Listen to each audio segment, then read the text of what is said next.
Assalamualaikum, selamat menyaksikan interaksi antara negara-negara ASEAN. Hubungan antar negara ASEAN semakin diperlukan seiring dengan munculnya berbagai macam kebutuhan yang berbeda-beda dari setiap negara anggotanya, baik kebutuhan sosial, politik, ekonomi, maupun bidang lain yang menuntut negara untuk melakukan kerjasama antar negara ASEAN. Nah, berikut faktor pendorong dan penghambat kerjasama antar negara ASEAN.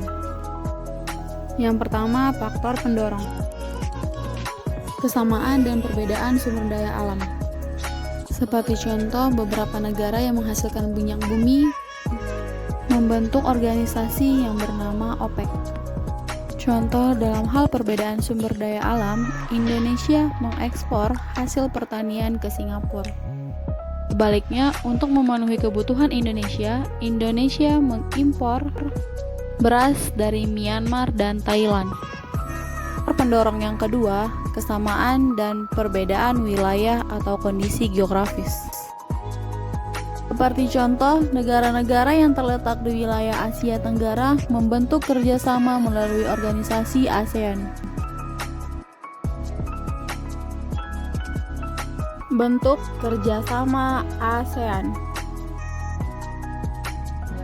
Nah, ada 3 bentuk kerjasama ASEAN. Yang pertama, di bidang sosial dan budaya. Yang kedua, di bidang politik dan keamanan. Yang ketiga, di bidang pendidikan. Mari kita lihat bentuk kerjasama ASEAN di bidang sosial dan budaya. Di bidang sosial, yang pertama berkaitan dengan pembangunan sosial. Yang kedua, berkaitan dengan membantu pada kaum wanita dan pemuda dalam usaha pembangunan. Yang ketiga, menanggulangi masalah-masalah perkembangan penduduk. Yang keempat, pengembangan sumber daya manusia. Yang kelima, peningkatan kesejahteraan masyarakat. Yang keenam, program peningkatan kesehatan, termasuk kepada makanan dan obat-obatan. Yang ketujuh, pertukaran budaya, seni, juga festival film ASEAN. Nah, pada saat pembukaan Asian Games yang kemarin, Indonesia sebagai tuan rumah mempersembahkan keberagaman budaya yang ada di Indonesia. Kesepakatan di bidang pariwisata ASEAN atau ASEAN Tourism Agreement. 9. Penyelenggaraan pesta olahraga. Yang kedua, apa sih kerjasama di bidang politik dan keamanan? Berikut penjelasannya. Yang pertama, berkaitan dengan Traktat Bantuan Hukum Timbal Balik bidang pidana.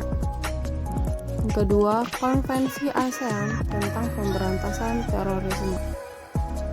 Yang ketiga, pertemuan para menteri pertahanan yang bertujuan mempromosikan perdamaian dan stabilitas kawasan. Yang keempat, penyelesaian sengketa Laut Cina Selatan. Yang kelima, kerjasama pemberantasan kejahatan lintas negara.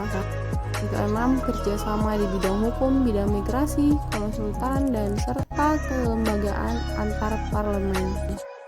Secara umum, tujuan pembentukan kerjasama ASEAN di bidang politik dan keamanan untuk menjaga keamanan dan stabilitas antar negara ASEAN.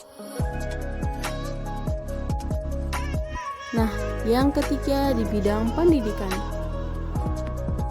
Apa saja sih bentuk kerjasama di bidang pendidikan? Berikut penjelasannya. Yang pertama, ASEAN Council of Teachers Convention atau ACTT. 2. Penawaran beasiswa pendidikan antar negara ASEAN. 3. Beasiswa pendidikan ASEAN Jepang. 4. Menyelenggarakan Olimpiade Pendidikan Antar Negara ASEAN. Oke, sekian pembahasan tentang bentuk-bentuk kerjasama antar negara ASEAN.